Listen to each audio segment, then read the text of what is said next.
अस्सलाम वालेकुम नाज़रीन, अज साडे नाल यूसुफ साहब है ने। यूनस साहब जाट वाले बड़े मशहूर सी, पाकिस्तान के मशहूरों मारूफ सी।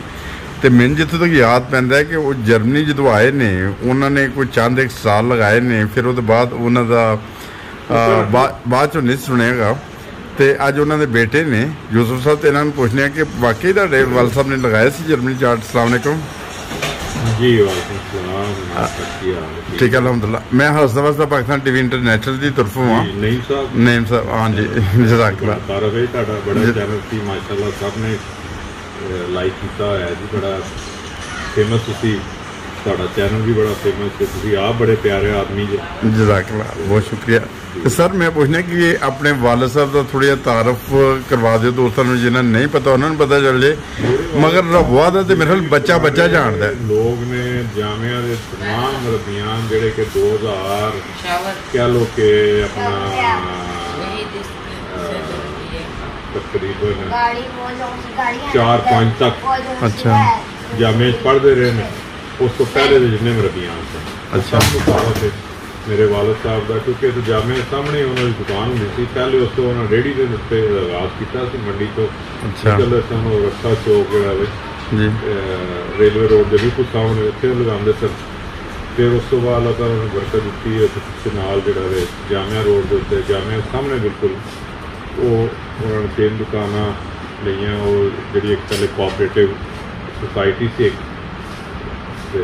तो मेरे वालिद साहब कहना दसन कि कबूतर बैंक से इस वे कोऑपरेटर को लैके लोग पैसे ना करो बेटा, पैसे लैके नट के मुड़ के।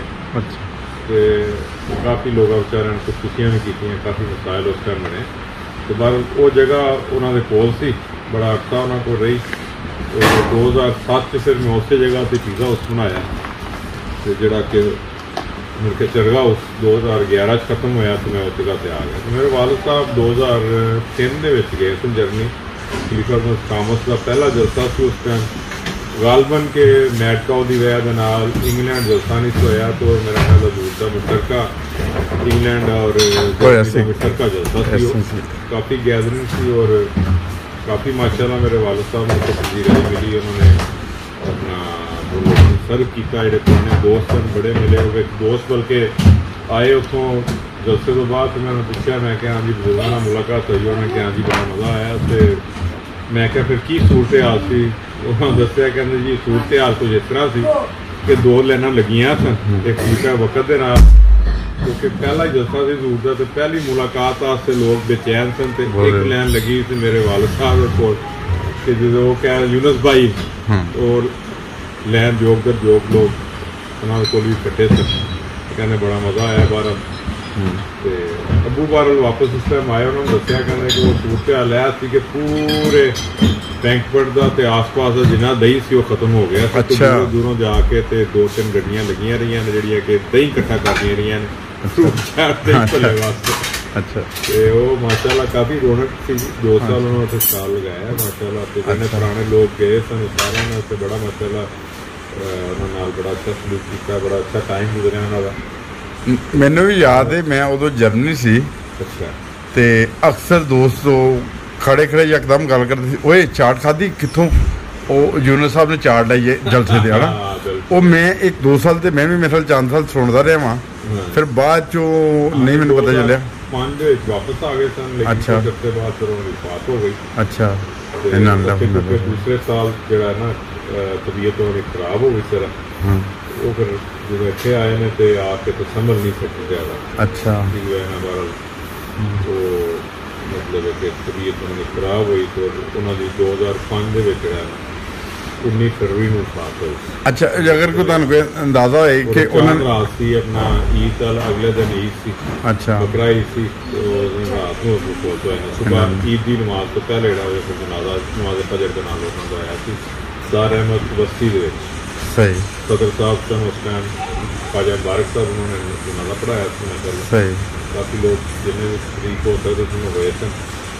तो अच्छा अगर जो लोग जानते हैं मेरे वालिद साहब के वास्ते दुआ करना नफरत दी अल्लाह ताला उन्होंने रहमत करे और सानू उन्होंने साइयां कायम रखने की तौफीक अता करे। और अगे मेरे बच्चों की उन्होंने शामिल करें। सही ठीक। इस तो इलावा अगर कोई याद होए कि उन्होंने इब्तदा कदों की थी इस कारोबार की? ये मेरी पैदाइश तो पहले का वाक़या है जी, मेरा ख्याल है जिस तक, या फिर मेरी होश नहीं थी बहरहाल। अच्छा। जिस तक मेरा ख्याल है तो मेरी 74 की जरा पैदाइश है, तो उन्होंने भी 73 या 4 से उन्होंने अच्छा सही ठीक है इस कारोबार का। और मतलब है कि रवा की जी फेमस एक फ्रूट चाट सी उन्होंने, वो हर बंदे ने, मैनू याद है कि अपने बचपन में इस्लामाबाद होंदा सी, इत्थे आना तो लोगों ने कई दफ़ा टांगे ते सवारियां आनियां, टांगे चलते होंगे। अच्छा। तो बाहर आके रुकना, उत्ते समान पिया, लोग उतर के, मैं क्या इन्होंने की हो गया?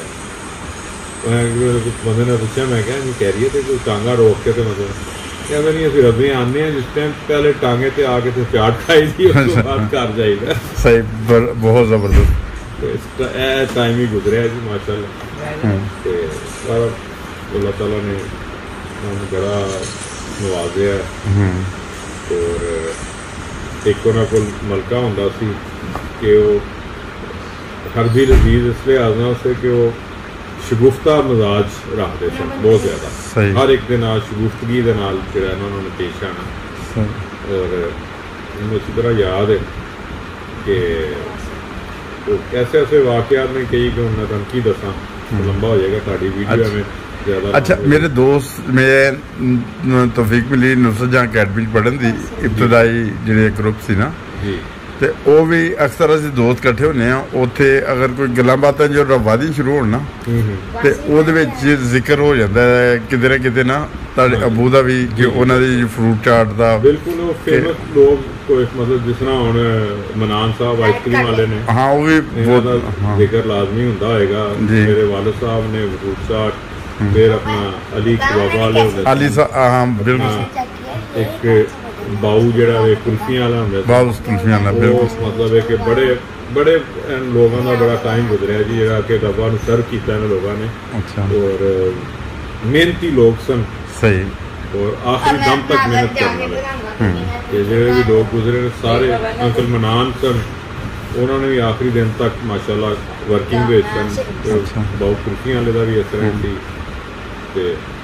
अली वगैरह का जोड़े सन वालिद, अली नाम से, और मैं नाम से नहीं पता, लेकिन वो भी है कि आखिरी टाइम तक मेरे वालिद साहब भी आखिरी दिन तक सुबह मतलब एक दिन पहले ही तो सारी शॉपिंग करके, मैंने याद है जिस तरह सुबह मंडी गए थे, नाल मेरे सारा फ्रूट वगैरह फ्रूट चाट का सारा ईद के 3 दिन का माल लैके आए हैं। लेकिन है कि आके शाम को तबीयत खराब हुई है, तो कुछ देर बाद स्टार्ट हो गई, लेकिन चलते फिरते बिल्कुल कोई किसी किस्म की टेंशन या कोई मुहताजी नहीं आई। बस वो एक टाइम सी। बस ये बड़िया प्यारियां हस्तियां ने। मेरे वालिद साहब का पिछले दिन इंतकाल होया, तो मेरी उम्र हुण तकरीबन 50 साल है, मगर जिस 90 की वफात हुई है, मैंने ऐसा लगता मैं बहुत छोटा, तो जल्दी हादसा पेश आ गया ना। बिल्कुल, मगर दोस्तों ने जी असल तो है तो हस्तियां जिन्होंने अनमोल किया जा सकता, अनमोल नहीं है, तो दोबारा तुसीं नहीं लग सकते। नहीं, तो यूसुफ भाई एक और चीज़, मैं ना बहुत सारे दोस्तों नूं देखिया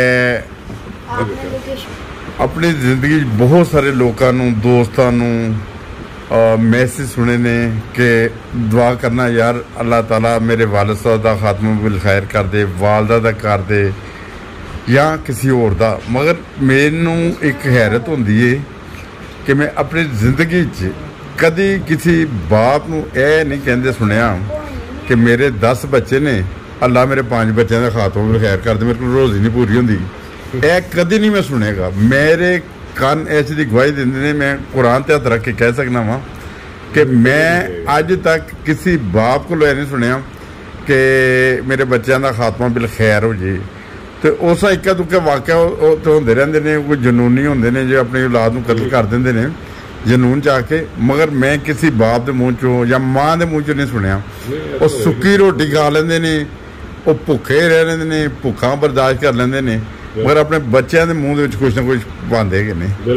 तो दोस्तों यही दरखास्त है कि जैसा यूसुफ भाई ने दसिया ਤੇ ਉਹਨਾਂ ਦੇ ਵਾਲਦ ਸਾਹਿਬ ਦੀ ਮਕਸਦ ਲਈ ਦੁਆ ਕਰਨ, ਇਸ ਤਰ੍ਹਾਂ ਮੇਰੇ ਵਾਲਦ ਸਾਹਿਬ ਦੀ ਮਕਸਦ ਲਈ ਵੀ, ਬਲਕਿ ਜਿੰਨੇ ਲੋਕ ਫੌਤ ਹੋ ਗਏ ਨੇ ਉਹਨਾਂ ਦੀ ਮਕਸਦ ਲਈ ਅਸੀਂ ਦੁਆ ਕਰਾਂਗੇ ਤੇ ਅੱਲਾਹ ਤਾਲਾ ਸਾਡੇ ਵਾਲਦੈਨ ਦੀ ਮਕਸਦ ਕਰ ਦੇਗਾ। ਤੇ ਬਹੁਤ ਸ਼ੁਕਰੀਆ ਭਾਈ ਯੂਸਫ, ਤੁਸੀਂ ਟਾਈਮ ਦਿੱਤਾ। ਬਹੁਤ ਸ਼ੁਕਰੀਆ। ਤੇ ਇਸ ਟਾਈਮ ਨਾਰਮਲ ਬਾਹਰ ਸਨਾਟਾ ਵੇ, ਰਾਤ ਦਾ ਟਾਈਮ ਹੈ ਤੇ ਮੈਨੂੰ ਮੌਕਾ ਮਿਲ ਗਿਆ, ਵਰਨਾ ਸ਼ਾਪ ਤੇ ਜਿੰਨਾ ਬੰਦਾ ਬਿਜ਼ੀ ਹੁੰਦਾ ਗੱਲ ਵੀ ਨਹੀਂ ਕਰ ਸਕਦਾ। ਤੇ ਇਸ ਟਾਈਮ ਬਹੁਤ ਮੇਰੇ ਕੋਲ ਕੋਈ ਸ਼ਾਪ ਨਹੀਂ ਖੁੱਲੀ ਤੇ ਇਹਨਾਂ ਦੀ ਡਿਲੀਵਰੀ ਹੁਣ ਥੋੜੇ ਦਿਨ ਪਹਿਲੇ ਵੀ ਗਈ ਹੈ। 1 ਵਜੇ ਤੱਕ ਹੁੰਦੇ।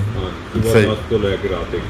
ਬਹੁਤ ਸ਼ੁਕਰੀਆ, ਤੁਸੀਂ ਹਸਦਾਬਾਦ ਪਾਕਿਸਤਾਨ ਟੀਵੀ ਇੰਟਰਨੈਸ਼ਨਲ ਨੂੰ ਟਾਈਮ ਦਿੱਤਾ। ਬਹੁਤ ਸ਼ੁਕਰੀਆ ਤੁਹਾਡੇ। ਅੱਛਾ, ਤੁਹਾਡੇ ਕੋਈ ਜਿਗਰੀ ਯਾਰ ਜਾਂ ਯਾਦ ਆਉਣ ਵਾਲੇ ਜਾਂ ਹਮ ਪੱਲਾ, ਉਹਨਾਂ ਨੂੰ ਕੋਈ ਸਲਾਮ ਦਾ ਕਹਿਣਾ ਚਾਹੁੰਦੇ ਸਾਡੇ ਚੈਨਲ ਦੇ ਥਰੂ? ਮੇਰੇ ਸਾਰੇ ਦੋਸਤ ਲਿੰਕ ਵਿੱਚ ਨੇ ਮੇਰੇ। ਅੱਛਾ, ਸਲਾਮ ਦਾ ਕਰਦੇ ਰਹੀਦਾ। ਬਾਕੀ ਜਿਹੜੇ ਦੋਸਤ ਵੀ ਮੈਨੂੰ ਪਛਾਣਦੇ ਇਹਨਾਂ ਨੂੰ ਸਾਰਿਆਂ ਨੂੰ ਬਹੁਤ ਬਹੁਤ ਸਲਾਮ ਅਲੈਕੁਮ ਵਰਹਿਮਤੁल्लाह। ਜਜ਼ਾਕल्लाह ਸਰ, ਬਹੁਤ ਬੜਾ ਸਲਾਮ ਸਰ, ਪਿਆਰ। ਜਜ਼ਾਕल्लाह ਸਰ, ਬਹੁਤ।